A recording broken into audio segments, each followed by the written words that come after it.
Back drop بھی نہیں آ رہا.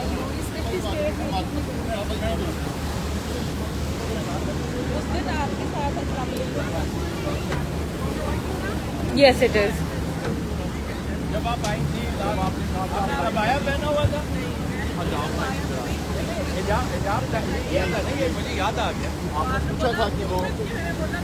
السلام علیکم. ہم اس وقت موجود ہیں کینیڈا کے 1000 آئلینڈ میں، اور اس وقت ہم ایک فیری پہ مزیدار سا سفر کر رہے ہیں، اور میرے ساتھ اس وقت موجود ہیں آفتاب صاحب، جن کے ساتھ اور خبرہار کی ٹیم بھی میرے ساتھ انٹرسٹنگلی موجود ہے اس وقت ادھر. ان سے ہم اس ایکسپیرینس کو شیئر کریں گے، وہ آپ کے ساتھ اس ایکسپیرینس کو شیئر کریں گے کہ انہیں کیسا لگ رہا ہے آج اس اتنے خوبصورت سنی ڈے میں ان 1000 آئلینڈس پہ سیر کرنا. اچھا سر، ہاؤ آر یو؟ سب سے پہلے تو آپ سے شروعات I'm good, thank you very much. کیسا چل رہا ہے آپ کا دن؟ کیسا لگ رہا ہے آپ کو؟ دیکھیں اتنا خوبصورت کروز ہے، سارے دوستوں کے ساتھ پوری ٹیم کے ساتھ میں آیا ہوں، لیکن کاش دن کا انتخاب یہ نہ ہوتا، کیونکہ آج میرا دل اس قدر دکھی ہے کہ یہ کروز تو کیا، اس سے بھی بڑا ہم نے الاسکا بھی جانا ہوتا تو میں انجوائے نہ کرتا، کیونکہ آج میں جو وطن عزیز میں جو کچھ ہو رہا ہے اس بنا پہ بہت دکھی فیل کر رہا ہوں. اور عمران ریاض میں ہمیشہ کہتا ہوں کہ میرے بہترین دوستوں میں سے ایک ہے، لیکن یہ کم پتہ ہے لوگوں کو کہ وہ میرے بہترین دوستوں میں سے ہی ایک نہیں ہے، وہ میرا باقاعدہ چھوٹا بھائی ہے. وہ اس طرح کا چھوٹا بھائی ہے کہ جسے میں چھوٹے کے طور پہ کہتا ہوں تو میرے حکم کی تعمیل کرتا ہے. وہ اللہ تعالیٰ اسے اپنے حفظ و امان میں رکھے، اسے سلامت رکھے. اور وہ ایک بہت پرجوش آدمی ہے، بہت جوشیلا آدمی ہے. میں بلکہ بعض اوقات اسے کہا کرتا ہوں کہ اپنا ایک سیل نکال کے رکھا کرو، تم اوور چارجڈ ہوتے ہو. اس جیسے پیور لوگوں کی ایک طرح سے ٹریجڈی بھی یہ ہے کہ یہ جب محبت کرنے پہ آتے ہیں نا تو ٹوٹ کر پاگلوں کی طرح کرتے ہیں. تو اسے عمران کے ساتھ محبت بھی ہے، لیکن یاد رکھیے اسے امپورٹڈ سے نفرت بھی ہے. اور وہ اس لیے نہیں کرتا نفرت کہ یہ امپورٹڈ ہیں، اس لیے کرتا ہے کہ انہوں نے نقب زنی کی تھی. یہ جس روٹ کو اڈاپٹ کر کے آئے تھے، ہر ایک اس سے دکھی ہے، پشیمان ہے، نادم ہے. میں تو بیرون ملک آ کے بعض اوقات دل چاہتا ہے کہ چہرہ چھپا لیا جائے، اتنی شرمندگی محسوس ہوتی ہے. یہ جن ہینڈلرز کا ذکر ہمیشہ عمران ریاض خان کیا کرتا ہے، میں ان کی خدمت میں ہمیشہ یہ گزارش کرتا رہا ہوں کہ یار اگر آپ کو عمران سے اتنی چڑ تھی نا، اگر ہمارے بیرونی مالکوں نے الٹیمیٹم دے ہی دیا تھا تو ٹھیک ہے عمران کو نکال لیتے. عمران 3 سال بعد، سال بعد، 2 سال بعد پھر آ جاتا اگر اس نے آنا ہوتا.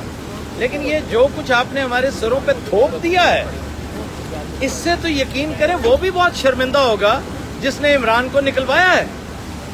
یہ کون لوگ ہیں؟ یہ کس طرح کے لوگ ہیں؟ کس مٹی کے بنے ہوئے ہیں؟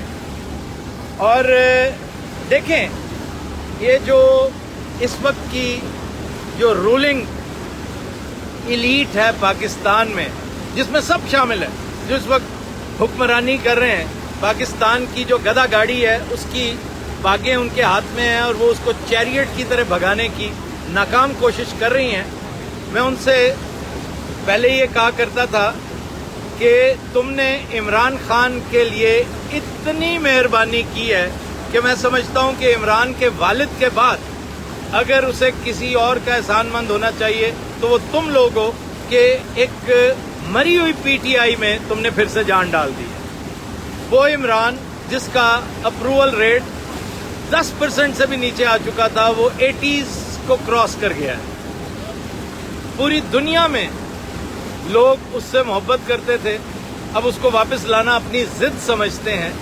یہ ووٹ کے حوالے سے اتنے اہم نہیں ہوں گے، آپ نے ووٹ کی راہیں مسدود کر دی ہیں، لیکن یاد رکھیے گا ان کی بھیجی ہوئی ریمیٹنس بہت سو کی تنخواہ بنتی ہے، یہ بات بھولنے والی نہیں ہے.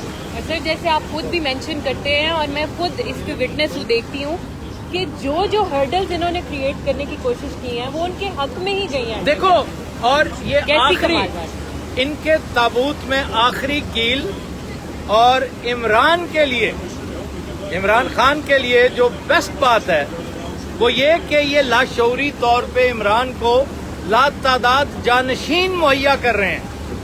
عمران ریاض Khan is going to be the first amongst so many other successors, other comrades, closest comrades of Imran Khan.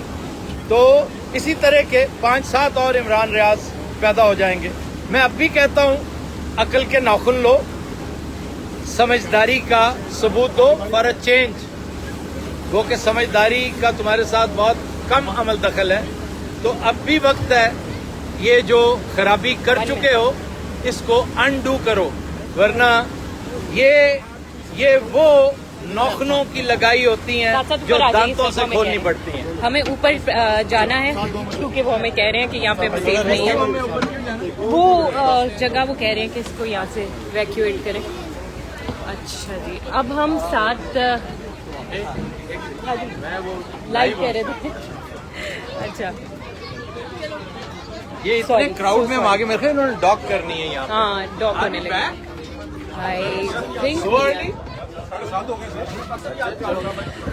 اچھا جی, تو میں یہی گزارش کر رہا تھا کہ جو مشکلات آج انہوں نے کریٹ کر دی ہیں اپنے لیے نہیں تو کم از کم پاکستان کے لیے بہت کی ہیں. اگر یہ سمجھیں تو اپنے لیے 2 گنا زیادہ. یہ سارے گڑھے جو کسی کے لیے کھودے چلے جا رہے ہیں وہ خود بار بار دھڑام سے خود اس میں گر جاتے ہیں. تو یہ جو آخری گڑھا انہوں نے عمران ریاض خان والا کھودا ہے, اب بھی وقت ہے عقل کے ناخن لو. میں اگر پاکستان میں ہوتا, آئی وش میں آج پاکستان میں ہوتا, میں اپنے بھائی بندوں کے ساتھ کھڑا ہوتا, میں پریس کلب کے سامنے بھی مظاہرہ کرتا, میں جہاں ممکن ہے میں ایک مظاہرہ کرتا اپنے صحافی بھائی کے لیے, ایک مظاہرہ کرتا اپنے سگے بھائی کے لیے, کیونکہ عمران ریاض خان کو آپ جانتے نہیں ہیں. میں آپ کو صرف سمجھاتا کہ عمران ریاض خان کو تم ایک عام سا آدمی سمجھ رہے ہو, اس کو تم جتنا تنگ کرو گے وہ اتنا لوہے سے بھی زیادہ ٹائٹینیم میں کنورٹ کر رہے ہو. مجھے یاد آ رہا ہے ریمبو فلم کا ایک سین جس میں ریمبو کو بظاہر چھڑوانے ایک بڑا افسر آتا ہے, تو جیل حکام کہتے ہیں کہ تم ریمبو کو ہم سے بچانے آئے ہو, تو وہ کہتا ہے نہیں میں تمہیں ریمبو سے بچانے آیا ہوں. آپ یقین کیجئے آپ عمران خان کو ایک بہت تگڑا سکسیسر دے چکے ہیں, آپ کو اس کا اندازہ ہی نہیں تھا. وی ول وائنڈ اٹ اپ ہیئر کیونکہ میرا خیال ہے اب ہم ڈاک کرنے لگے ہیں. اور میں یہ تو ہو گئی اب ایک سیریس نوعیت کی بات. ہم نے دیکھا کہ کس طرح سے آفتاب صاحب نے اپنی نیوز شیئر کی, اور واقعی دعا ہے, میں دعا گو ہوں کہ اللہ تعالیٰ حق اور سچ کا حامی و ناصر, حق و سچ کو جو ہے وہ اس کو اس کے ساتھ کھڑے ہونے کی سب کو توفیق دے, اور حق جو ہے وہ آگے جائے, اور ہم دیکھیں کہ کس طرح سے اس چیز کا فیصلہ ہوتا ہے. عمران ریاض خان صاحب کو اللہ تعالیٰ جلد از جلد جو ہے وہ میں اب اس کو وائنڈ اپ کروں گی, اور میں نے ایک ہم نے سیشن رکھنا ہے بعد میں اپنے کمیڈینس کے ساتھ, وہ ہم بعد میں کریں گے. ٹل دین اللہ حافظ. Sorry we have to wind it up. Bye bye.